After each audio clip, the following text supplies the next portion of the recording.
Pronto, vamos começar agora então. Então, a gente está nesse módulo, né, que fala sobre a igreja. Por quê? Porque junho, tradicionalmente, é o mês que a tradição cristã, né, as igrejas no mundo inteiro, comemoram a data do Pentecoste. E vale a pena fazer aqui o aviso que eu sempre falo, que eu sempre nos começos da aula, dessas aulas, né? Pentecoste não tem nada a ver com ser pentecostal. O movimento pentecostal vem ali no século XIX, final do século XVIII, né? É outra coisa. Pentecostes é o evento que inaugura a Igreja do Senhor. A gente sabe que o povo de Deus começa lá em Abraão, em Gênesis 12, e a igreja, como povo de Deus, a igreja como a noiva de Cristo, começa em Atos 2, quando o Espírito Santo vem sobre eles. E, para qualquer cristão, não importa a tradição que siga, ter o Espírito Santo na vida, de forma pessoal, testificando que Deus é nosso Pai, é algo fundamental. Talvez a coisa mais importante que existe. Eu não vejo nada na nossa teologia que seja mais importante que isso. Existem coisas que são parelhas ali, né, do mesmo nível, como o sacrifício de Jesus, como o senhorio de Jesus, assim por diante, mas mais importante não tem. A nossa fé é a única que o divino, né, aquele que nós servimos de forma religiosa, é também o Pai, que nos adota como filhos. A nossa fé é a única que o próprio Deus mora dentro de cada um de nós, na presença do Espírito Santo. Se afasta quando pecamos, volta para nos restaurar quando for necessário e assim por diante. E aí, como já falamos na primeira aula e na segunda um pouco também, isso é uma profecia que vem lá do Antigo Testamento. Joel é um dos profetas que mais falou sobre isso, né? Falando ali que os velhos profetizarão, as mulheres também, os jovens e assim por diante. Isso é um privilégio que o cristão tem. No Antigo Testamento, o Espírito vinha sobre homens e mulheres para fazer algo específico. É a força de Sansão, é Davi tocando a harpa para Saul se acalmar. Depois de Jesus não tem essa. O Espírito Santo está totalmente com a gente. Full time, como os jovens dizem, né? O tempo todo ali com a gente. E a gente às vezes não tem dimensão do privilégio que isso é. O próprio Deus habitar na nossa vida. As coisinhas pequenas que a gente faz, Deus está ali, nos observando, nos edificando, nos consolando. E aí, eu considero o Pentecostes uma das datas mais importantes do calendário cristão, né? Natal, Páscoa e Pentecostes vem logo em seguida, ao meu ver. Então, eu pretendo, no meu ministério inteiro, né, depois de ordenado e tudo mais, continuar falando sempre de igreja em junho. Junho já é um mês especial para mim, né? Meu aniversário do meu filho também, e tem também o Pentecostes aí para tornar esse mês aí o que eu mais gosto. E aí, o que acontece? A gente falou sobre Atos 2, né? Fizemos uma dinâmica, dividimos em grupo e escrevemos sobre os pontos principais daquele texto na primeira aula. Na segunda aula, falamos sobre se abrir para o estranho. Né? Quem estava aqui lembra? A gente falou do texto de Atos, onde Pedro é chamado pelo Senhor para evangelizar Cornélio, que era um centurião, um comandante de tropas romanas. E é a primeira vez, de forma registrada, que um não-judeu recebe o Espírito Santo e se converte ao Deus que antes era de Israel e agora é da igreja. E aí a gente falou, né, muitas coisas interessantes sobre isso, como a gente se comporta numa festa. Né? A gente estava falando, para quem não estava aqui, que quando a gente vai numa festa, é natural que a gente sente lá com o nosso grupinho, né? Se eu der uma festa aqui, vai ter gente de todas as igrejas que eu passei. A gente foi fazendo amizade porque a gente passou. E se vocês forem, vocês vão automaticamente ficar no grupo da galera da Mananciais, porque a gente se identifica. A gente pertence à mesma igreja, então eu vou para lá. E nada de errado nisso. Isso é uma coisa natural. O problema é que a gente geralmente pretere aqueles que são diferentes. A gente não se esforça, a gente nem sequer pensa em se abrir para novos relacionamentos, para tentar compartilhar o que Deus está fazendo aqui e assim por diante. Só se acontecer algo excepcional ali, né? Esbarrar em alguém, começar a puxar papo e assim por diante. E isso também, infelizmente, faz parte da nossa natureza. Uma coisa que a gente falou muito nessas aulas, essas 2 aulas que tivemos até aqui, é que Atos 2, ele é a cura de Deus a Babel. Lá em Gênesis, quando fala da Torre de Babel, o homem se juntou para afrontar Deus. Aí Deus vai e muda, né, as línguas. Surgem vários tipos de línguas para que os homens tenham dificuldade de se comunicar entre si. Atos 2 é o contrário. Deus usa línguas que todo mundo entende para juntar de novo. E faz parte do ministério de Jesus. E, consequentemente, do nosso, se abrir para o diferente. Nós até falamos na aula passada sobre como nos comportaríamos se entrasse um travesti todo montado aqui, né? Geralmente um travesti você sabe que ele é um homem vestido de mulher. Raramente passa batido, né? Isso. E como a gente se comportaria? Eu vim aqui porque eu quero ter Jesus como meu Senhor. A nossa natureza, né? Essa reação natural e que coisa esquisita, sabe? Ou se entra um traficante armado aqui, joga o fuzil no chão e fala, eu quero Jesus. Nós também teríamos uma certa resistência. Ou um morador de rua e assim por diante, né? E isso é algo que a gente precisa lutar contra, porque não faz parte do que o Evangelho é. Pelo contrário, a ordem de Jesus é o quê? Ir por todo mundo, pregar o Evangelho a toda criatura, né? E por que eu estou falando isso? Porque a aula de hoje ela é extremamente dependente disso. Quero que vocês abram suas Bíblias em Atos capítulo 13, versículo 1. A gente vai estudar hoje de Atos 13 a 15. A gente dividiu o livro de Atos em blocos, né? Como já tenho falado aqui também. Hoje, a parte que nos cabe é Atos 13 até 15. E como tenho feito todas as aulas também, esse é o texto central da nossa aula de hoje. Versículo 1 até 3. Atos 13, 1. Isso, 13. Isso, capítulo 13, versículo 1.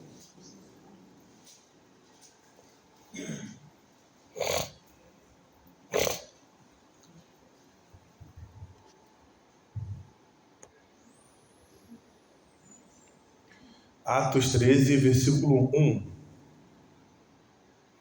Todo mundo conseguiu aí achar? Vamos lá então? Havia na igreja de Antioquia profetas e mestres. Barnabé, Simeão, por sobrenome Níger, Lúcio de Cirene, Manaém, Colasso de Herodes, o tetrarca e Saulo. E servindo eles ao Senhor e jejuando, disse o Espírito Santo, separei-me agora Barnabé e Saulo para a obra que os tenho chamado. Então, jejuando e orando, e impondo sobre eles as mãos, os despediram. São 3 versículos muito mais profundos do que parece, esses 3 aqui. Eu vou botar vocês para se dividirem em dupla hoje, e quero que vocês discutam um pouco esse texto. Mas eu quero primeiro, acho que vai precisar ser um trio, né? Duplas e um trio.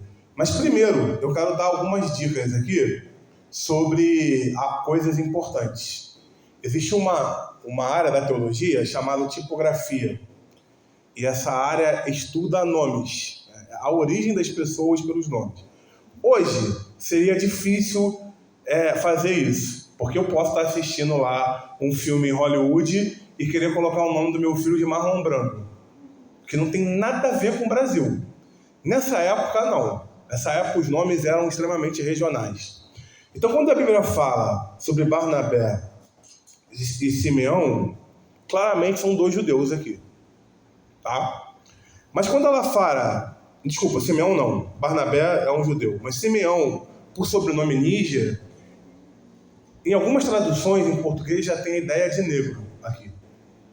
Níger, né? O Níger é provavelmente a região da Nigéria ali, da África subsaariana. Então... Oi? Ele é o nome do pastor lá de Cascadura, Níger. Ah, É o pastor Níger. Mas de onde, Cascadura? Qual igreja? É ali na Batida. Tá. Uhum. A Bíblia está falando aqui que Simeão era negro. É uma afirmação. Isso não tem nenhuma discussão teológica mais. Tá? Ele era africano. Quando fala de Lúcio de Cirene, Lúcio é um nome extremamente latino. Quer dizer luz, né? Vem de Lucas também, por aí vai. Ou seja, o Lúcio era um romano. Certamente ele era romano, de nascimento.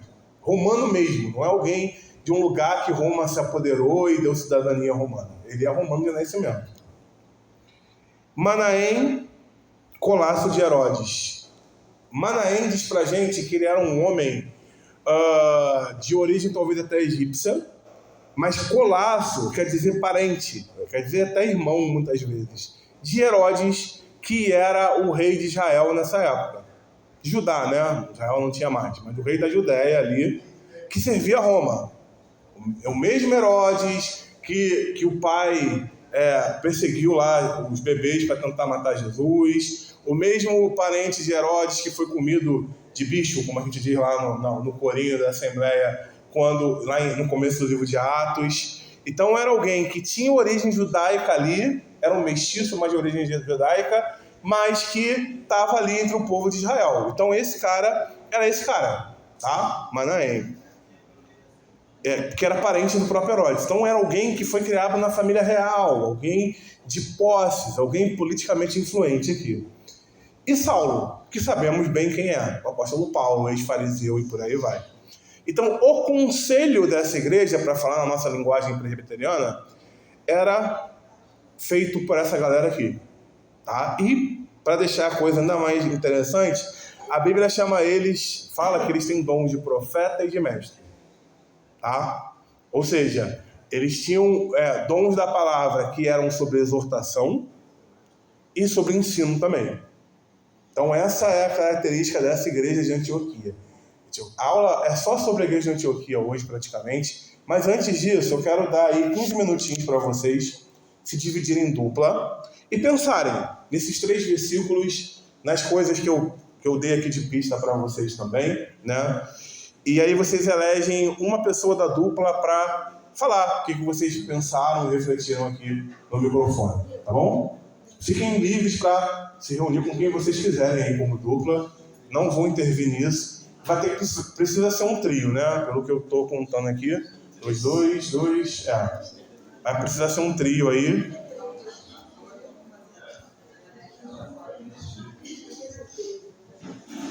São 9h18, a gente volta aqui às 9h25, tá bom? Não, 9h30. Uma dica também legal é que vocês podem ir em Efésios 4:11 só para dar uma olhadinha, tá? Efésios capítulo 4, versículo 11 também, é onde Paulo fala de alguns dons específicos ali. Mas o foco principal, essa galera, é a pista que eu dei aqui para vocês.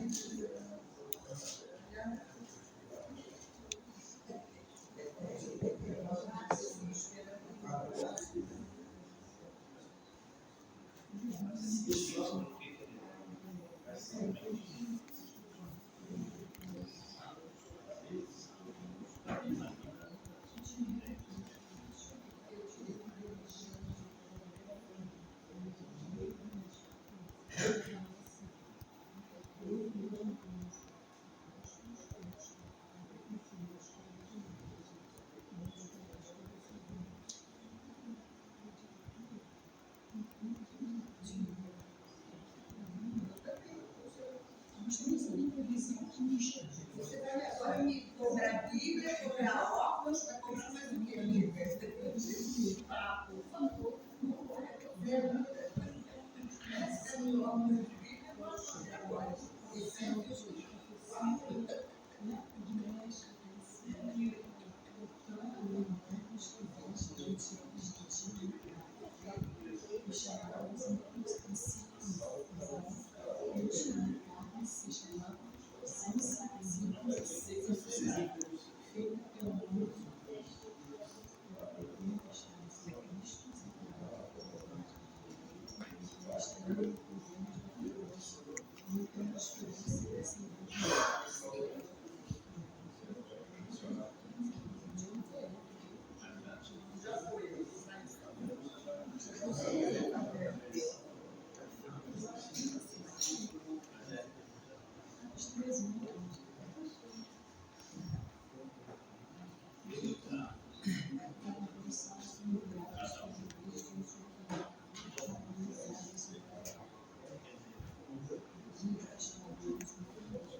Junta com um trio desse, está discutindo Atos 13 de uma vez.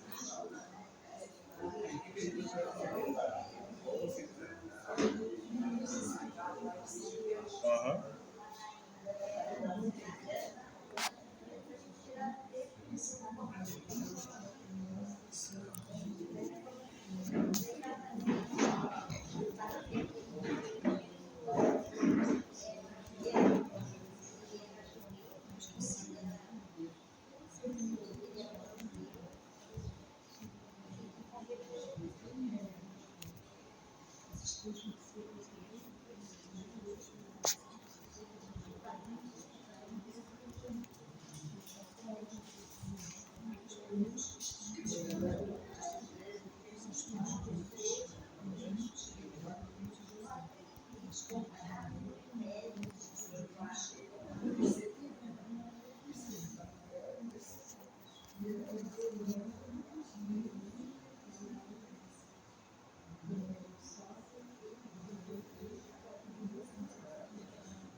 Irmã, junta com eles três aqui para fazer a dinâmica, tá? Só para quem chegou agora, a gente está analisando Atos 13, de 1 a 3. Eu dei algumas dicas de que esse conselho aí, esse corpo de liderança, é formado por pessoas de origens diferentes, né? E que são profetas e mestres também de dom. Por isso que eu falei que vale a pena vocês darem uma olhadinha em Efésios 4:11 também, né? Enfim, aquele contexto ali que Paulo fala. E aí vocês vão eleger um representante, agora não é mais dupla, é praticamente quarteto todos, né? Para falar aqui as impressões do grupo, o que vocês acharam, tá bom?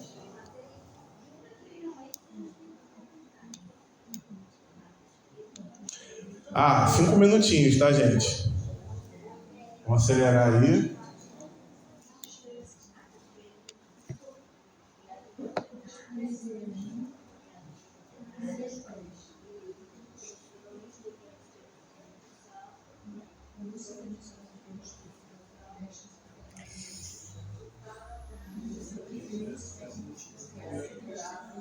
Amarelinho.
Podemos ir?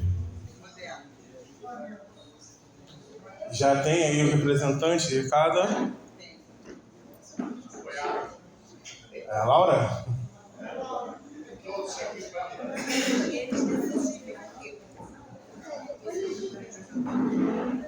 Então vamos lá, vamos começar? Vou começar com esse grupo que está aqui mais perto de mim. Quem é que vai falar?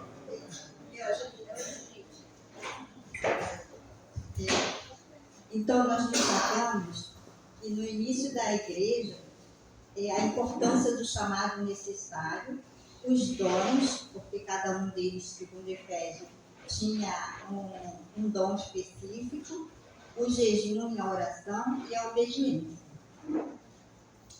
Ok.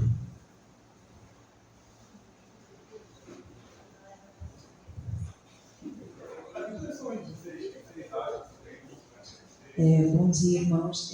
As impressões que nós tivemos sobre esse texto foram duas. Nós chegamos à conclusão de que os dons eles são distribuídos pelo Espírito Santo conforme Ele quer a cada um de nós, mas que do momento que a gente entende que a Igreja de Cristo é um corpo, cada um desses diferentes dons eles se integram quando a gente pensa numa soma. Sabe? Nós somos um corpo, então nós somos um. Cada um vai receber algo diferente, mas tudo contribuindo para o bem comum, é algo integrado. É algo que, eu não sei se eu estou sabendo explicar bem, mas é distribuído de acordo com a vontade de Deus.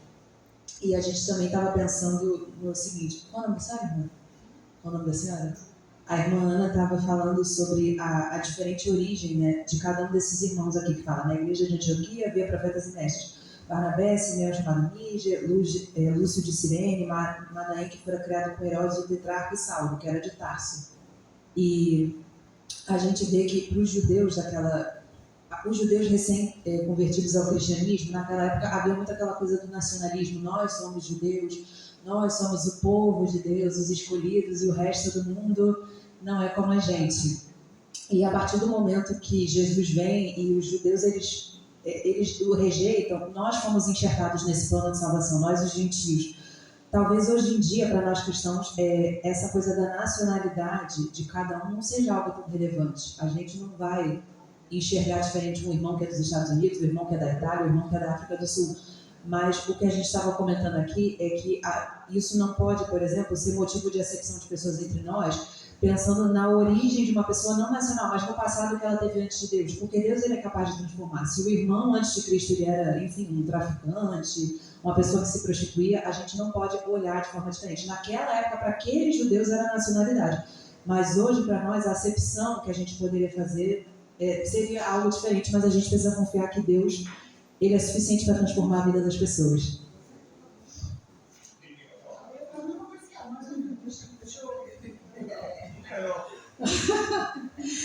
Aqui eu vi aqui que esses profetas aqui, muitos deles têm um passado meio duvidoso, né?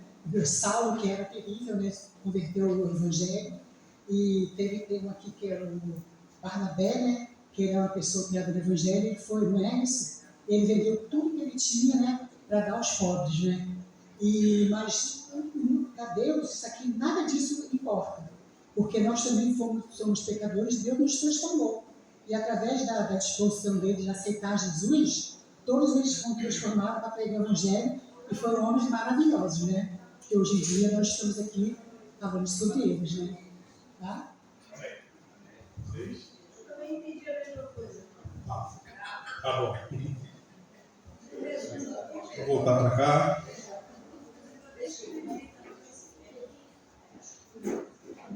Então, a gente sempre fala aqui que não tem visão errada nem certa. A não ser que seja uma coisa que viaje muito no texto, e ninguém foi.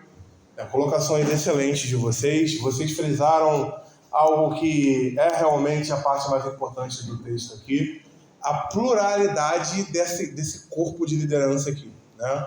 Origens diferentes, dons diferentes. Efésios 4:11 é o texto que fala que Deus chamou uns para mestres, outros para profetas, e assim por diante. Eu enxergo 4 dons ali, tem gente que enxerga assim. Para mim, pastor e mestre é a mesma coisa pela construção da frase, no grego, em português, em inglês, mas tem gente que enxerga 5 ali. Mas isso não é importante para a gente hoje. E assim, eu quero que a gente perceba o salto que a gente está dando. Eu dividi Atos em 5 partes, como eu falei, né? Atos vai do capítulo 1 ao 28. Eu dividi em 5 partes. Na primeira parte, a gente viu de forma mais importante a vinda do Espírito Santo sobre nós. A aproximação que Deus faz sobre nós, com o texto de Atos 2. Na semana passada, a gente viu que essa aproximação nos leva a lidar com o diferente que Deus quer alcançar, que também é escolhido dele, desde antes da fundação do mundo, que é o texto de Pedro evangelizando Cornélio. Hoje a gente vê uma igreja, um grupo de cristãos que já é formada de forma diferente. Eu só quero trazer alguns conceitos aqui, pensando no que vocês falaram. Vocês estavam falando muito sobre nacionalidade, né? E nunca foi sobre isso. Esse conceito de nacionalidade é um conceito inventado. A minha monografia em História é sobre isso, então eu estudei muito essa coisa, né? Se a gente for levar a sério mesmo a construção do mundo, não existe Brasil. O Brasil é uma região geográfica que politicamente e administrativamente foi criada. Aquelas linhazinhas que a gente vê nos mapas, na vida real não existe. Aquilo ali é uma forma de você organizar a coisa. A fronteira, passou daqui a São Paulo, passou daqui a Minas, passou daqui é o Oceano Atlântico. Se bem que a linha entre o continente e o oceano existe mesmo. Se pular, você vai cair no mar, né?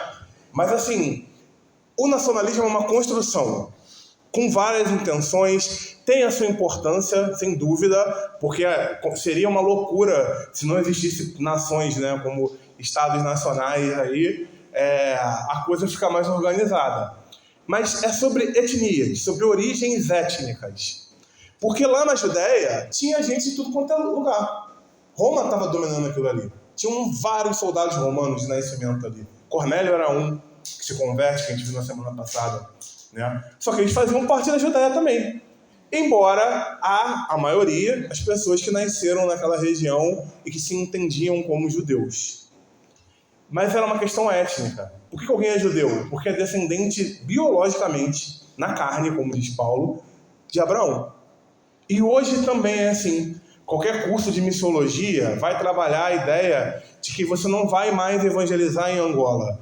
Você vai evangelizar a tribo, sei lá qual, de Angola, os descendentes daquela tribo, né? A gente recorta hoje por origem étnica, por questões tribais. Aqui no Rio, eu não consigo me comunicar com todos os tipos de povos que existem no Rio. Só se eu mudar a minha forma de falar em algumas ocasiões. Se eu for numa roda, sei lá, vamos pegar um exemplo bem simples, de skatista que andam de skate ali na Vila Olímpica. Eu não posso falar com eles da mesma forma que eu falo com vocês. Porque eles vão me achar, no mínimo, um Mauricinho, um Gomadinho, que não está se comunicando com eles. Né? Da mesma forma, há uma galera na nossa cidade que é muito atrelada ao movimento negro, de ancestralidade. Essa é uma das palavras que eu mais ouço hoje em dia, inclusive, né? Com cultura negra, querendo trazer ela de volta e por aí vai. Eu preciso ter uma forma de comunicação específica, não um outro evangelho, mas uma forma de expressão, de comunicação específica para lidar com essa galera. Então, missiologicamente, pensando em missões, a gente se organiza focando em públicos específicos hoje. E naquela época não era diferente. A diferença é que naquela época, essa questão administrativa, né, ela era mais atrelada às etnias ali. Hoje o mundo é global, né? Você pode sair aqui e encontrar um sírio te vendendo um quibe, não um venezuelano que está refugiado aqui e assim por diante. Então, assim, a diferença é essa. Naquela época, as etnias ficavam mais no seu quadrado, vamos botar assim, porque não havia globalização ainda como a gente conhece hoje. Mas era assim, desde sempre. Então, as origens diferentes dessa galera são origens étnicas. Porque se fosse por Estado Nacional, os judeus não teriam birra com os samaritanos. Era uma coisa só, Israel. Lembra? Dividiu-se em 2 Israel. 2 tribos viraram o reino de Judá, 10 ao reino de Israel. Mas os judeus implicavam, eles tinham rixa com os samaritanos, porque etnicamente os samaritanos se misturaram ali com os assírios e assim por diante. Então viraram seres mestiços, né? Era essa a origem. Não era geográfica, não era bandeira, não era hino, entendeu? Então é importante a gente entender isso, porque isso é um conceito fundamental para entender o mundo que a gente vive hoje.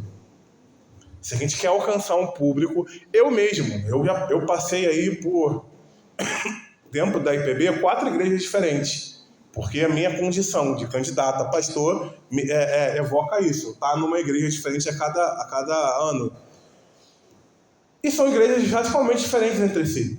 A ideia do nosso presbitério é exatamente essa, colocar o candidato em lugares diferentes para ele ver os perfis diferentes de igreja. Eu fui para uma igreja tradicional, que era Maria da Graça, vim de uma igreja recém-plantada, que era Carioca, fui para uma igreja em comunidade, que é a Luz, e hoje eu estou aqui na Mananciais, uma igreja de classe média. Então, assim, é claro que eu não vou mudar o meu estilo, eu não vou mudar o dom que eu tenho, mas eu preciso pensar como que eu posso fazer para que vocês entendam o que eu quero falar de uma forma mais completa. E não é a mesma forma que foi na Luz, que foi em Maria da Graça e que foi na Carioca. A gente sempre tem que estar pensando sobre isso. Às vezes a gente quer alcançar um filho, uma esposa, um marido, um primo, um amigo, alguém que seja próximo, e não pensa que a gente precisa comunicar o evangelho pensando no que ela é, né? E isso é muito importante a ponto de Jesus se comunicar por parábolas. As parábolas é isso, contextualizar. Jesus pegou elementos que eles conheciam, que era um ambiente meio rural, né? Ali do boi, do semeador e assim por diante, para falar de coisas que a gente fala até hoje de forma diferente, que é o reino que começa pequeno e cresce e que transforma a nossa vida, que é a coisa mais importante que tem, a ponto de ser como um vendedor que tinha tudo, vendeu tudo para comprar aquela pérola e assim por diante. Então isso é fundamental para evangelizar alguém, entender a cultura pessoal da pessoa. E se você está falando para um público, a cultura coletiva daquela pessoa também, né? E essa galera era muito diferente entre si. Eu quero que a gente preste bem atenção agora para ver o salto que a Bíblia dá. Eram judeus, os primeiros discípulos do Senhor, que estavam cheios de medo porque ele foi crucificado e não sei o quê. Jesus ressuscita, vai convocando cada um deles, né? O último, nosso querido Pedrão, que negou 3 vezes, ele vai lá no mar e fala: Pedro, eu estou aqui, tu me amas? Para cada negação, um tu me amas, né? E imposta Pedro como líder dessa galera.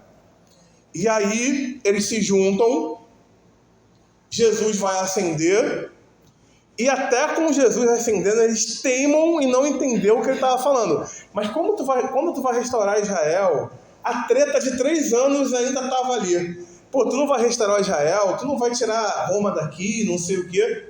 Os caras, né, super teimosos, super cegos ali. E aí, Jesus tem que dar o último fora neles.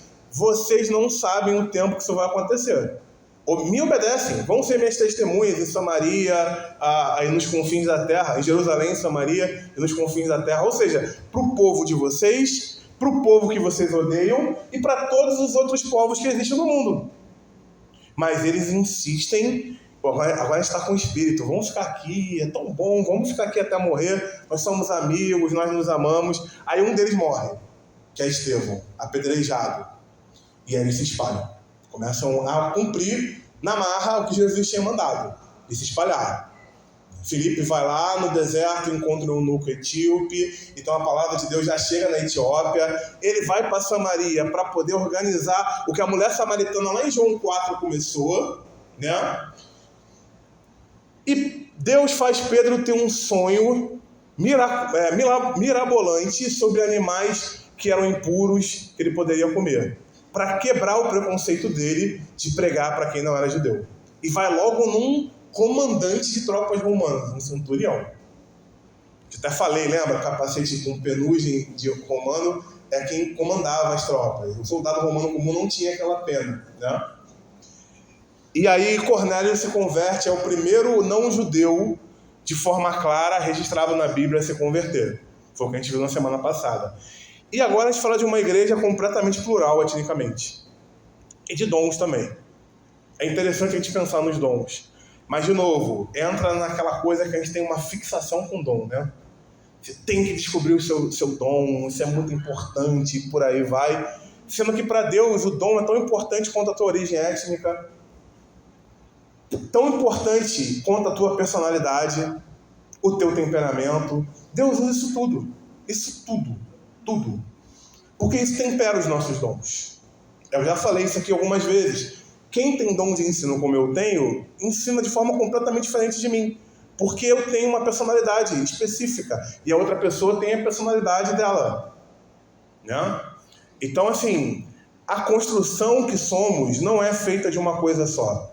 Embora cada ingrediente que faz parte do que nós somos é extremamente importante, de forma igual. Deus nos vê de forma integral. A gente tem essa mania de tentar dividir as coisas, mas Deus não é assim. Então, aqui tem essas informações importantes mesmo que vocês observaram. Profetas e mestres, ou seja, era uma igreja que exortava e que ensinava, né? A palavra. Efésios 4:11, para nós, reformados, são dons da palavra, formas diferentes de expor a palavra. Tem gente que tem um dom mais evangelístico, que comunica mais uma apresentação do evangelho, para quem não conhece ou para quem conhece precisa crescer. Tem gente que tem um dom mais pastoral /mestre, que já falei, para mim é a mesma coisa, né? Para muita gente não é, mas para mim é. Que é essa coisa mais acolhedora de ensino. Tem gente que tem um dom mais profético, que é exortar e chamar o povo a despertar. Vamos lá, gente, a palavra diz isso e por aí vai. E tem gente que tem um dom mais apostólico, que é um empreendedor. O pastor André é muito isso, né? De pensar em plantar uma igreja, de começar algo novo e assim por diante, através da palavra. São os 5 ou 4 dons que são da palavra, formas diferentes de expor a palavra de Deus ali. E aqui são essas duas. Então isso chama atenção. E por que a igreja de Antioquia é tão importante? Para muitos teólogos, essa é a igreja mais saudável que o livro de Atos, a Bíblia como um todo relata. Tá? Se pegar lá as 7 igrejas do Apocalipse, todas elas tinham um problema.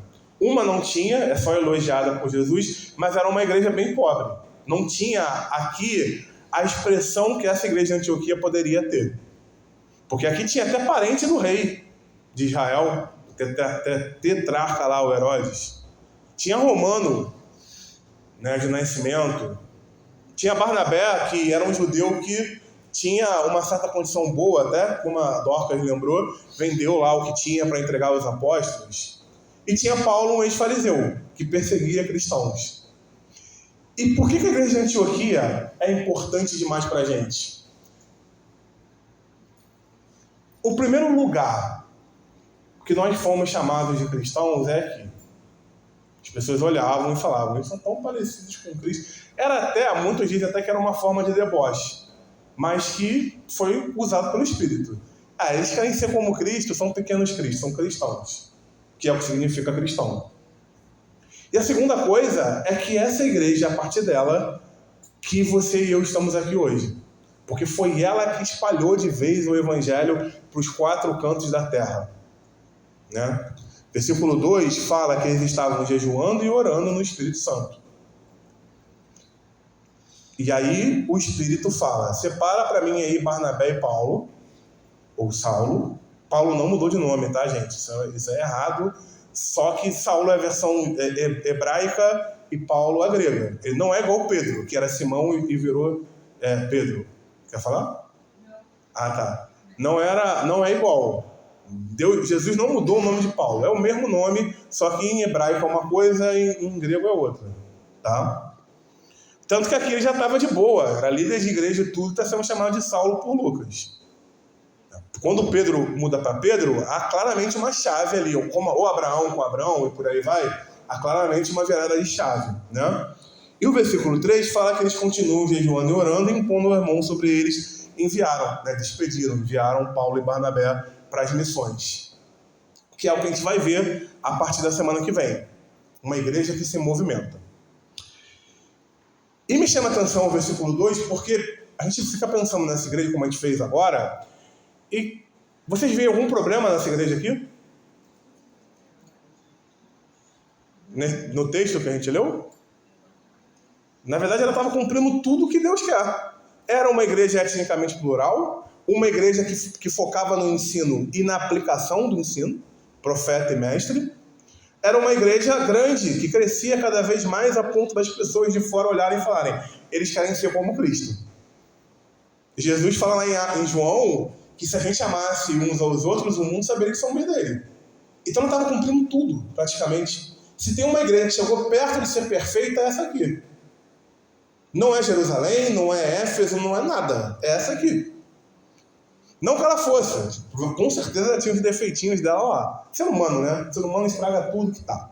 Mas ela foi o que chegou mais perto de cumprir tudo que uma igreja precisa ser. E era uma igreja missionária. Era uma igreja que, mesmo estando tudo bem, os líderes oravam e jejuavam por ela. Eles não estavam satisfeitos aonde Deus levou, que geralmente é o que a gente faz. Tá tão legal, eu amo tanto essas pessoas, tá tudo bem, eu não quero expandir. Para quê? Tipo Pedro lá, quando Jesus se transfigura em Mateus 17. Vamos ficar aqui, a gente faz uma tenda para o Senhor também. Para que vai voltar? Lidar com gente chata, com gente problemática, que tem que aconselhar, ensinar, gente teimosa que ouve e não faz aquilo que a gente fala e por aí vai. Só que a gente tem uma missão. Quando a gente se torna discípulo de Jesus, a gente fala assim para ele: ó, Senhor, eu quero viver a tua missão. A missão é tua e o Senhor me deu o privilégio de cumprir, então eu quero. E aí o Espírito Santo fala: vocês querem mais? Então pega 2 dos seus líderes, desfalcou a igreja ainda, tira 2 dos seus líderes, e a gente sabe que Paulo foi, então, né, talvez o melhor líder aí, e manda ele para viajar. Ele vai plantar um monte de igreja por aí, como Barnabé também. Barnabé é um dos meus personagens bíblicos favoritos, né? Até o dia dele é no dia que eu nasci, lá, 11 de junho, inclusive. E aí, vou lançar vocês. Olha a mentalidade dessa galera. Olha quanto eles tinham intimidade com Deus, a ponto de não se contentar com as bênçãos que Deus deu, entendendo que Deus queria mais deles ainda. Acima de tudo, eles eram generosos. Oi?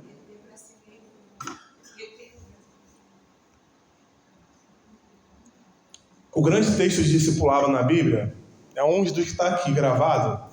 Fala, né, Jesus fala o seguinte: quem quiser vir após mim, negue a si mesmo, tome a sua cruz e siga-me. Porque o que vale o homem ganhar o mundo inteiro e perder a sua alma ou a sua vida, que é a tradução que eu mais gosto. Então, assim, eles tinham ouvido o que Jesus falou e viviam. A cruz de Paulo é ficar viajando igual um doido, ao invés de ter uma casa de praia maneira, um veículo, carro não posso falar que é muito anacrônico, mas um veículo legal, uma vida abastada, uma vida segura, como ele tinha aqui em Antioquia. Não, eu vou viajar a vida inteira, passar fome, passar frio. Lá em Coríntios vão achar que qualquer Zé Ruela prega melhor que eu. É o que ele fala lá em 2 Coríntios. Vocês ficam encantados com esses super apóstolos e acham que eles se comunicam melhor que eu, falando que você é o centro de Jesus, que é totalmente o oposto que eu falo, sabe? E aí? É a cruz de Paulo. A cruz de Barnabé fazia missões até ser morto também. Ele foi martirizado. E os caras estavam aqui de boa, a igreja maravilhosa, todo mundo reconhecia eles como discípulos de Jesus e assim por diante. Pode falar, Laura. Eu estava uma vez assistindo um podcast do casal de teólogos, eles estavam explicando que é válido esse nosso entendimento da... Irmãos.com? Não. Ah, tá. É uma cantora, ela não é muito famosa, a mulher é da Garcia, ela é teóloga, a esposa dela também. Acho que eu já ouvi falar, mas vai. Eles estavam explicando que essa coisa de tomar a sua cruz, o entendimento daqueles judeus daquele século era algo muito literal. Era realmente, a gente estava falando para aquelas pessoas que estão dispostas a morrer fisicamente por eles. Isso a gente entende, mas óbvio que também esse nosso entendimento, às vezes a gente abre mão da nossa vida, de um sonho em prol da causa de Deus também é válido, mas que para aquele contexto, Jesus estava sendo assim bem direto. Morrer como eu vou morrer. Tanto que quando ele fala depois que ele comissiona os discípulos antes de ele ascender, e vocês serão minhas testemunhas, o termo, acho que grego, né? O Novo Testamento acho que tem grego. Isso. Foi traduzido como testemunhas, também pode ser traduzido como mártires. Vocês serão meus mártires. Jerusalém. Mártir quer dizer exatamente isso aí. Tentar Spoiler para quem for lá me ver pregar o sermão de prova, esse é o texto que eu vou pregar, inclusive, né? Em agosto, se Deus quiser. Mas assim, é perfeito. E essa galera entende isso tudo que a gente está falando, que a Laura acabou de falar também. A ponto de continuar a orar e falar, Deus, não estou satisfeito. Não é questão de não estar satisfeito no sentido de que querer mais de ganância. Mas é de entender, cara, não faz sentido o meu Deus criar um gueto aqui, uma lagoa de pessoas, sendo que tem um mar inteiro para a gente alcançar. É sobre isso. Essa é a perspectiva, né, que eles tinham. Então vamos continuar orando, continuar jejuando para ver o que Deus quer. Então, assim, pra gente trazer aqui uma aproximação de final, quando a gente pensa que o pastor André e a Carol vão embora no fim do ano, é motivo da gente se alegrar. De se entristecer também, claro, porque não vamos mais conviver com eles, pelo menos de forma tão próxima, só online, muitas vezes, mas de se alegrar, porque Deus está espalhando o que Ele está fazendo aqui, de alguma forma. O pastor André é o cara que pensou essa igreja, o plantador dela. Claro que ele vai colocar os princípios que ele entende do Evangelho lá na igreja que ele vai assumir, em Campo Grande. É evidente. Mas a gente tem essa coisa de querer pra gente. Só que assim, o Espírito Santo está se movimentando. O próprio pastor André sempre fala aqui, e talvez seja uma das coisas que mais me pega do que ele fala, que a gente precisa acordar, né? Ele procura fazer isso, perguntando ao Senhor aonde Ele está indo, para a gente poder fazer parte daquilo que Ele faz. E a vida do cristão é sobre isso, sobre estar onde o Espírito quer que você esteja. Jesus fala para a mulher samaritana, o vento sopra onde quer, e assim também é aquele que vem do Espírito. Né? Eu quero muito que Deus deixe todos nós aqui até o fim da nossa vida nessa igreja, crescer, expandir e por aí vai. Mas eu não sei se é o que Deus quer. Esse é o ponto. É bom estar aqui, como era bom estar em Antioquia, né? Só que, quem sabe é Deus, é o movimento do Espírito. Eu acho que é mais sobre a gente ter ideia de que nós não terminamos o que precisamos fazer aqui do que qualquer outra coisa. Paulo e Barnabé entenderam que a gente conseguiu edificar essa igreja aqui. Mesmo a gente saindo, vai continuar tendo uma liderança plural que comunica aos gentios e os não-judeus bem e aos judeus também. Então agora vamos expandir a coisa, vamos fazer missões em outros lugares que não tem igreja ainda, não tem evangelho. É sobre isso a nossa vida. Procurar sempre fazer o melhor para Deus onde a gente está. Entendendo que a gente está aqui hoje, pode não estar amanhã, mas pode ser que estejamos também. É sobre isso. É sobre isso. E aí, para a gente terminar mesmo, faltam 3 minutinhos para as 10, vamos lembrar de novo o salto. Jesus ressuscita e ascende, né? Dá uma ordem para eles e para nós, para pregar o Evangelho em Jerusalém, em Samaria, nos confins da terra, todo lugar que existe. A gente lida com as nossas crises nisso, mas o Brasil, e Israel, e não sei o que é. Esquece, faz o que eu estou mandando. Vai pregando o Evangelho, não se liga nas guerras, na dificuldade econômica, no presidente que está no poder. Se liga no que eu estou falando para vocês fazerem. E aí vem o Espírito Santo. Enche a gente, capacita a gente. Não é algo que vem de nós, é do Senhor. Para ensinar, para pregar, para curar, para fazer o que Deus quer que a gente faça. Depois disso, Ele faz com que a gente se abra ao diferente, que muitas vezes é alvo do nosso preconceito, né? Com Cornélio. E agora o diferente é nosso parceiro na missão. Está todo mundo junto, buscando o Senhor, aprendendo e assim por diante. Essas 3 divisões do livro de Atos, que mostram o que é uma igreja, falam claramente sobre isso para a gente. Estar cheio de Deus, cheio do Espírito Santo. Por causa disso, se abrir para o diferente. E por causa disso, conviver com aqueles que são do Senhor, mas são diferentes de nós também. É sobre isso.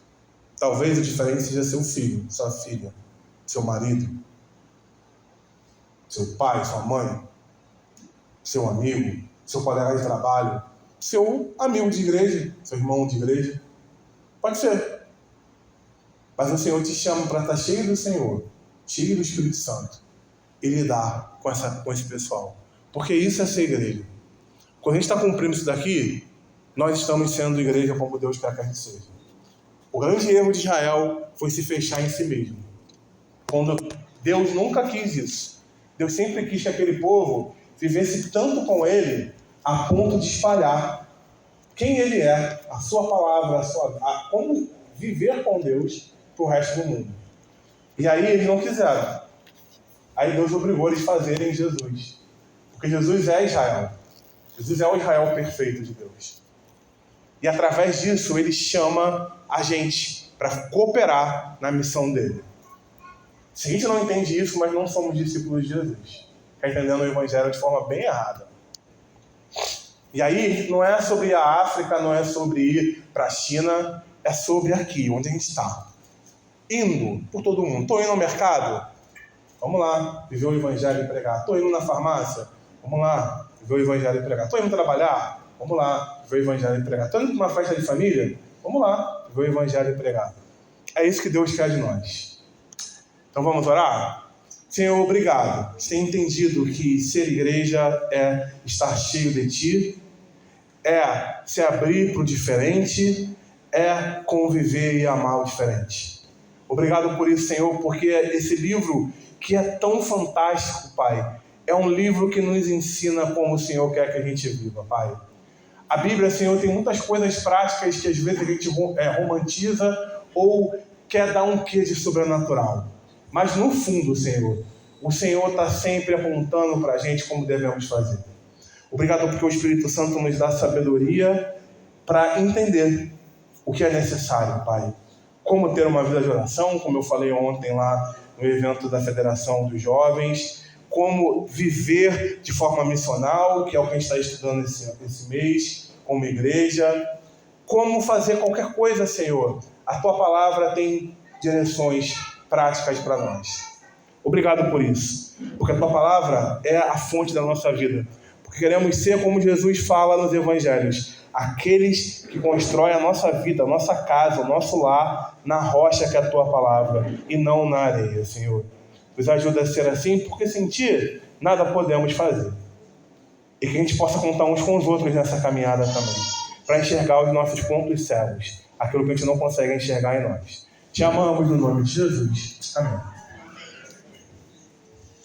Até a semana que vem. A gente vai começar a falar das viagens missionárias semana que vem. Deixa eu só